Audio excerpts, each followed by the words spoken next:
नमस्कार बच्चों, आज हम अध्ययन करेंगे सेकंड ईयर के मध्यकालीन भारत के अंतर्गत शेरशाह सूरी। शेरशाह सूरी एक अफगान शासक था जिसने हुमायूं को चौसा और बिलग्राम अर्थात कन्नौज के युद्ध में मुगल सम्राट हुमायूं को परास्त करके भारत में अफगान शासन प्रारंभ किया था।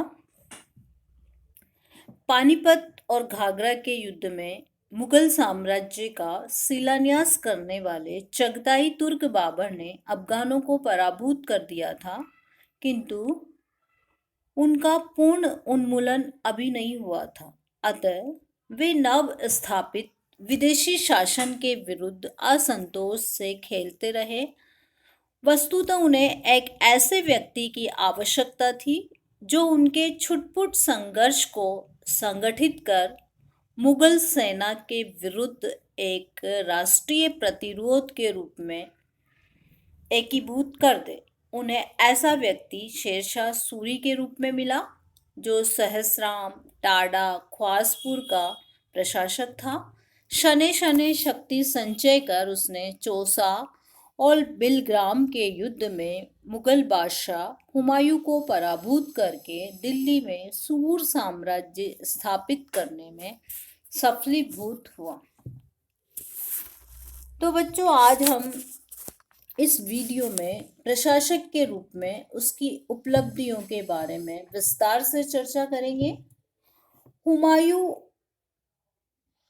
और मुगल सम्राट बाबर ने अपने साम्राज्य के राजनीतिक एकीकरण की दिशा में कोई खास प्रयास नहीं किया था। उन्हें प्रशासन की ओर ध्यान देने का अवसर भी नहीं मिला था। हम देखते हैं बाबर 1526 में उसने पानीपत का युद्ध लड़ा, 30 में उसकी मृत्यु हो गई। 30 के बाद 40 तक हुमायूं गद्दी पर बैठा और 40 से 45 तक शेरशाह सूरी ने साम्राज्य संभाला। तो इन्हें प्रशासन की ओर ध्यान देने का अवसर ही नहीं मिला।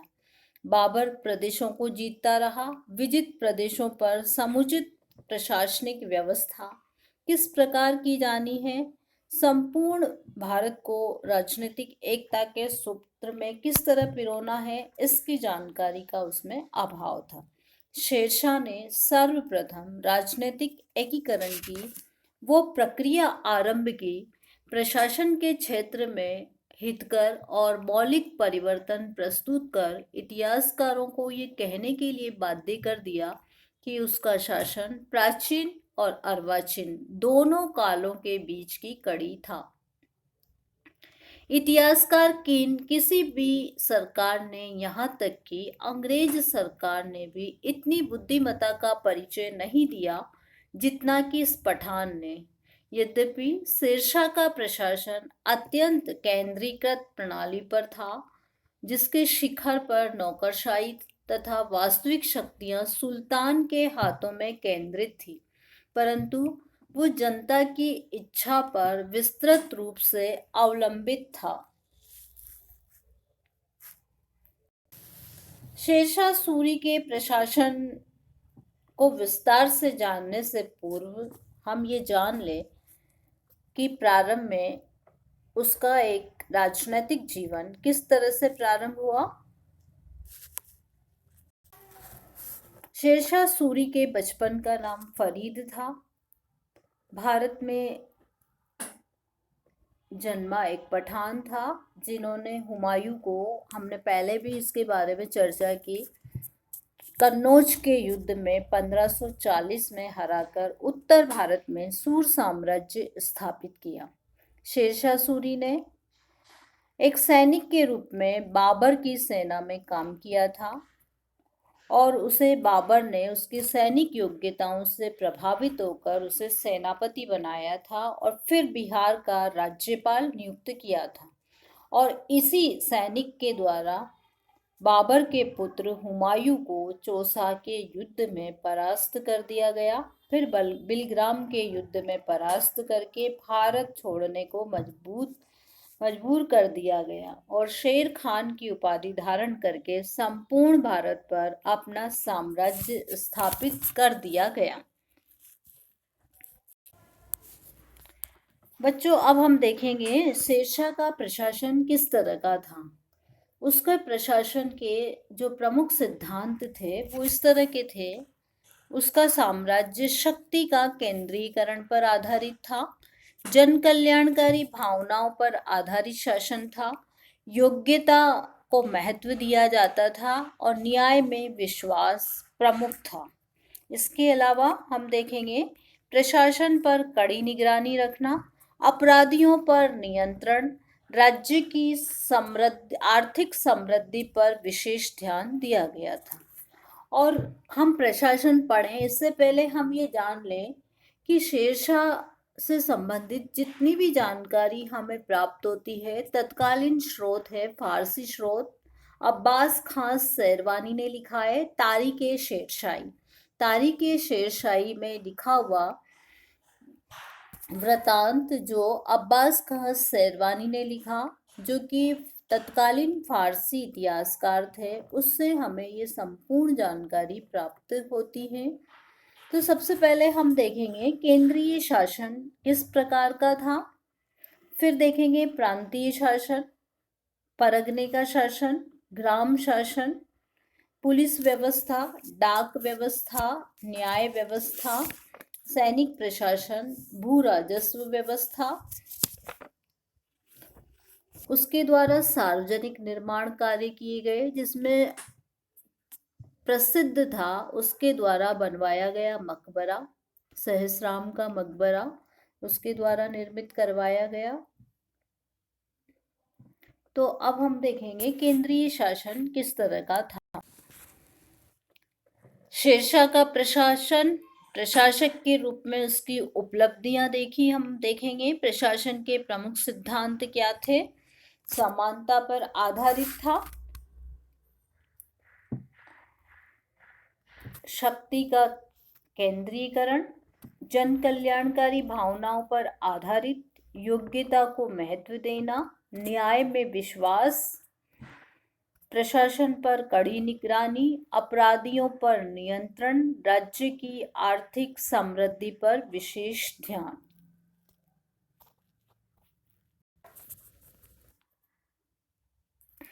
केंद्रीय शासन के अंतर्गत सर्वप्रथम हम देखेंगे केंद्रीय शासन में, क्योंकि केंद्रीय शासन शक्तियों का केंद्रीकरण था और शक्तियों के केंद्रीकरण किसमें था? सम्राट में। तो शेरशाह अपने साम्राज्य का सर्वोच्च अधिकारी होता था, राज्य की समस्त शक्तियां उसके हाथों में केंद्रित होती थी। वो ही राज्य का सर्वोच्च न्यायाधीश, सर्वोच्च सेनापति, वो मंत्रियों की, सेनापतियों की, न्यायाधीशों की, अधिकारियों की नियुक्ति कर सकता था और उन्हें अपदस्थ भी कर सकता था। वो एक निरंकुश शासक होते हुए भी प्रजा के प्रति कल्याणकारी भावना रखता था, अर्थात प्रजा वत्सल शासक था। प्रजा की भलाई करना उसका प्रमुख कर्तव्य और उद्देश्य था। प्रजा की नैतिक भौतिक उन्नति के लिए वो सदैव प्रयत्नशील रहता था। कठोर परिश्रमी और कर्तव्य परायण शासक था और प्रतिदिन 16 घंटे राजकीय कार्यों में व्यस्त रहता था। S.M. जफर इतिहासकार हैं, मुगल एम्पायर इन्होंने पुस्तक लिखी है। वो लिखते हैं कि वो ही राज्य की समस्त शक्तियों का स्रोत था, पृथ्वी पर ईश्वर की छाया था, किसी भी मानवीय शक्ति के अधीन नहीं था। इसी संबंध में डॉक्टर अवध बिहारी पांडे लिखते हैं, शेरशाह ने प्रजातांत्रिक सिद्धांत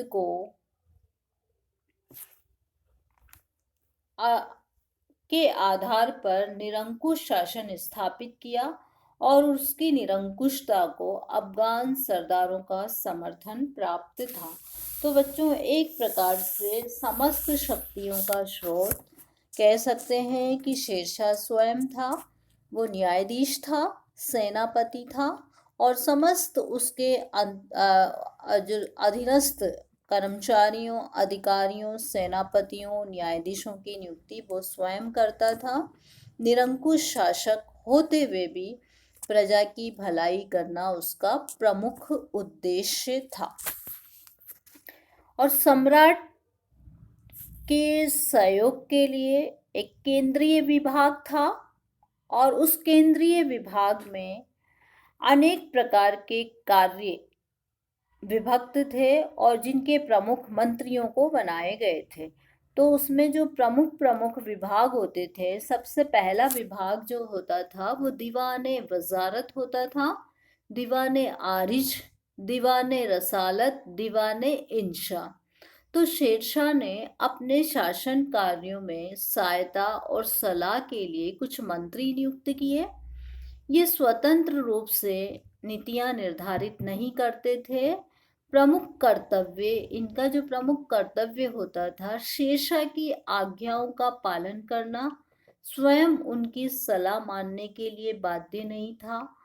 केंद्रीय सरकार के ये निम्नलिखित विभाग थे। दीवान ए वजारत, ये वित्त और राजस्व विभाग था।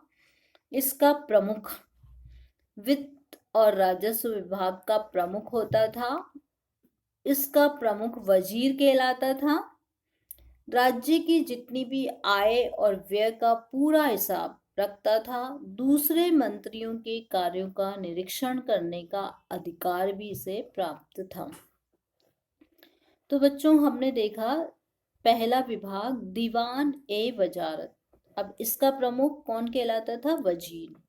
दीवान ए वजारत किससे संबंधित विभाग था? वित्त और राजस्व से संबंधित विभाग था। आय और व्यय का पूरा हिसाब इस विभाग की जिम्मेदारी था, जिसका प्रमुख वजीर होता था।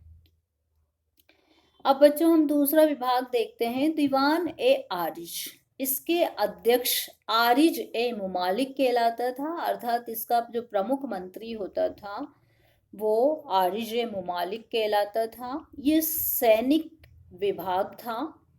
सैनिकों की भर्ती करना, उनके प्रशिक्षण, उनके वेतन वितरण, उनके अनुशासन, संगठन के लिए उत्तरदायी होता था।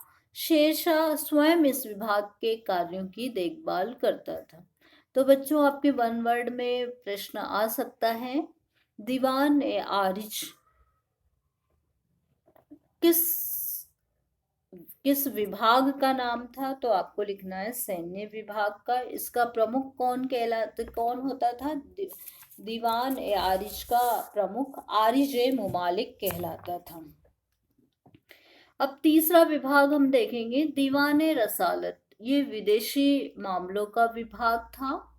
इसका अध्यक्ष आधुनिक विदेश मंत्री के समान होता था।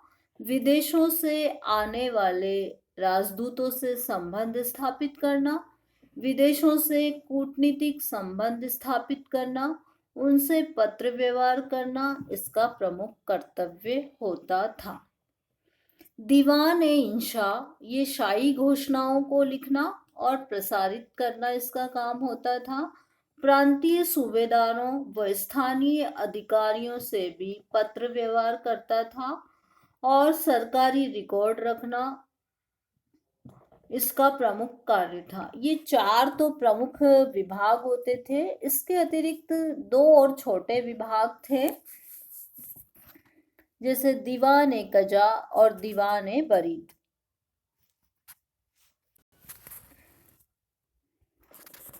दीवान ए कजा का प्रमुख काजी होता था। ये न्याय संबंधी शासन की व्यवस्था करता था। छोटी अदालतों की अपीलें भी सुन सकता था और अपना निर्णय भी दे सकता था। छठा विभाग दीवाने बरीद था। गुप्तचर और डाक व्यवस्था का विभाग था। इसका अध्यक्ष बरीद ए मुमालिक कहलाता था। इसके अधीन अनेक गुप्तचर होते थे। ये महत्वपूर्ण सूचनाएं और घटनाओं की जानकारी तुरंत सुल्तान को या बादशाह को देता था।